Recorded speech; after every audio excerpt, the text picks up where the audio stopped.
ট্রাম্পের শান্তি পর্ষদ ইস্যুতে ক্ষুব্ধ ইসরায়েল। ইরানকে পৃথিবীর মানচিত্র থেকে মুছে ফেলার হুঁশিয়ারি ট্রাম্পের। গুল প্লাজা ট্র্যাজেডি, পাকিস্তানে এক রুম থেকে উদ্ধার ৩০ মরদেহ। আফগান সরকারকে যে বার্তা দিলেন পাকিস্তানের প্রধানমন্ত্রী।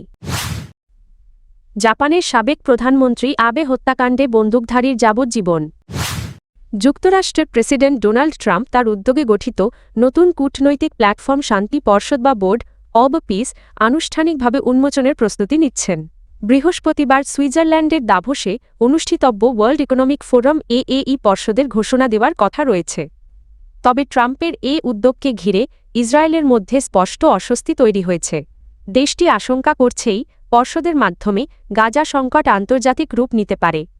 যদিও শান্তি পর্ষদের সনদে গাজার নাম সরাসরি উল্লেখ নেই, মধ্যপ্রাচ্য ও নিরাপত্তা বিশ্লেষকদের মতে বিধ্বস্ত গাজাই হতে পারে এই উদ্যোগের প্রথম বাস্তব প্রয়োগক্ষেত্র।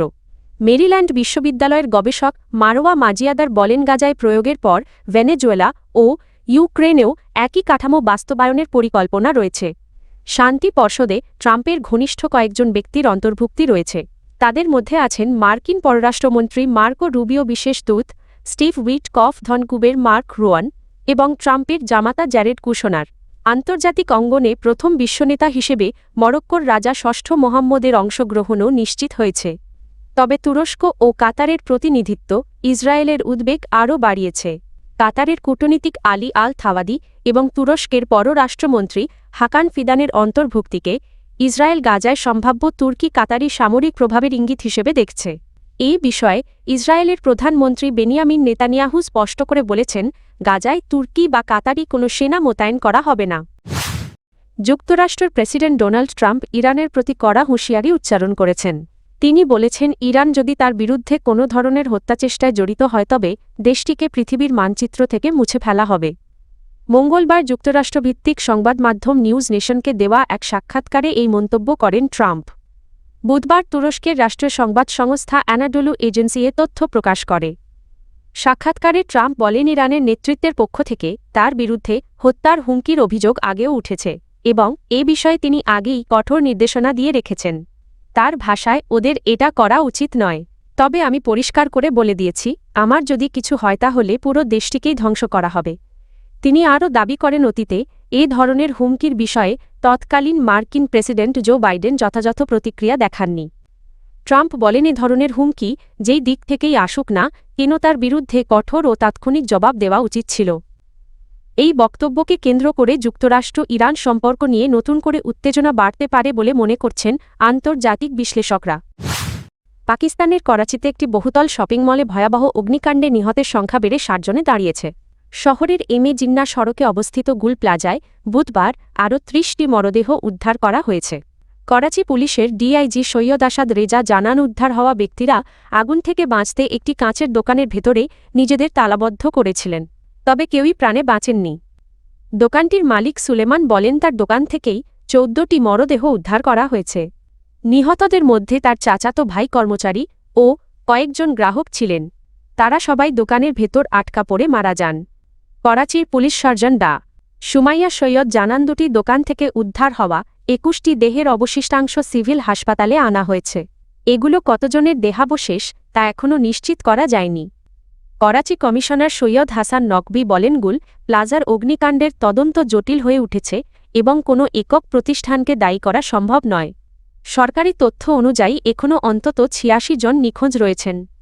সোমবার আগুন লাগার পর থেকে ভবনটিতে উদ্ধার ও অনুসন্ধান কার্যক্রম অব্যাহত রয়েছে। এদিকে অতিরিক্ত আইজি আজাদ খান জানিয়েছেন, এখন পর্যন্ত এই অগ্নিকাণ্ডে সন্ত্রাসবাদের কোনো প্রমাণ পাওয়া যায়নি। পাকিস্তানের প্রধানমন্ত্রী শেহবাজ শরীফ বলেছেন, আফগানিস্তানের বিরোধী সশস্ত্র গোষ্ঠীগুলোর বিরুদ্ধে তালেবান সরকার কার্যকর ব্যবস্থা না নেওয়ায় পাকিস্তান বাধ্য হয়ে আফগানিস্তানের সঙ্গে সব ধরনের বাণিজ্য বন্ধ করেছে। মঙ্গলবার পাকিস্তানের প্রভাবশালী সংবাদ মাধ্যম ডন এর এক প্রতিবেদনে এ তথ্য জানানো হয়। শেহবাজ শরীফ বলেন, এই সিদ্ধান্ত নেওয়া উচিত ছিল, নাতপে পরিস্থিতি সরকারকে এমন পদক্ষেপ নিতে বাধ্য করেছে। তিনি বলেন, এখন আফগানিস্তানকে সিদ্ধান্ত নিতে হবে তারা সত্যিকারের শান্তি চায় কি না। পাকিস্তানের সঙ্গে শান্তির পথে না এলে অন্তত নিজেদের জনগণের প্রতি করুণা দেখানোর আহ্বান জানান তিনি। প্রতিবেদনে বলা হয় 2025 সালের অক্টোবরের মাঝামাঝি সময় সীমান্তে তীব্র সংঘর্ষ শুরু হওয়ার পর থেকেই পাকিস্তান আফগান সীমান্তে বাণিজ্য বন্ধ রয়েছে। নিরাপত্তা ব্যবস্থার ঘাটতি ও একাধিক বৈঠকে অগ্রগতি না হওয়ায় দ্বিপাক্ষিক বাণিজ্য অনির্দিষ্টকালের জন্য স্থগিত রাখা হয়েছে।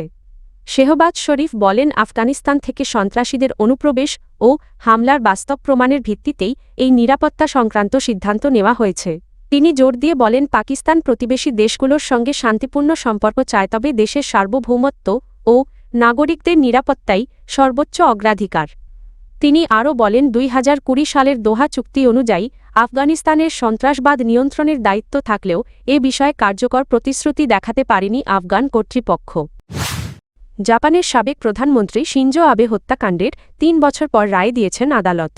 এ ঘটনায় বন্দুকধারী তারা চিহ্ন তেতসুয়া ইয়ামাগামি তারা চিহ্নকে দোষী সাব্যস্ত করে যাবজ্জীবন কারাদণ্ড দেওয়া হয়েছে।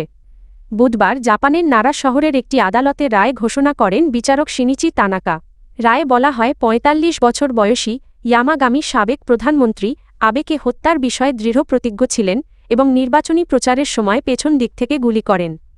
2022 সালের জুলাই মাসে নির্বাচনী প্রচারণার সময় হাতে তৈরি বন্দুক দিয়ে শিনজো আবেকে গুলি করা হয়। ঘটনাস্থল থেকেই ইয়ামাগামিকে আটক করে পুলিশ। এই হত্যাকাণ্ড বিশ্বজুড়ে ব্যাপক আলোড়ন সৃষ্টি করে। দীর্ঘ তদন্ত শেষে গত বছরের অক্টোবরে বিচার কার্যক্রম শুরু হয়। আদালতে ইয়ামাগামি হত্যার দায় স্বীকার করলেও অন্যান্য কয়েকটি অভিযোগ অস্বীকার করেন। জাপানে বন্দুক সহিংসতা অত্যন্ত বিরল। এই হত্যাকাণ্ড দেশটির রাজনীতিতে বড় আলোচনার জন্ম দেয় এবং রক্ষণশীল রাজনীতিবিদদের সঙ্গে গোপন ধর্মীয় সংগঠন ইউনিফিকেশন চার্চের সম্পর্ক সামনে আসে। আদালতে দেওয়া তথ্যে জানা যায়, ইয়ামাগামির মায়ের ওই চার্চে বিপুল অনুদান দেওয়ার কারণে তার পরিবার আর্থিকভাবে দেউলিয়া হয়ে পড়ে।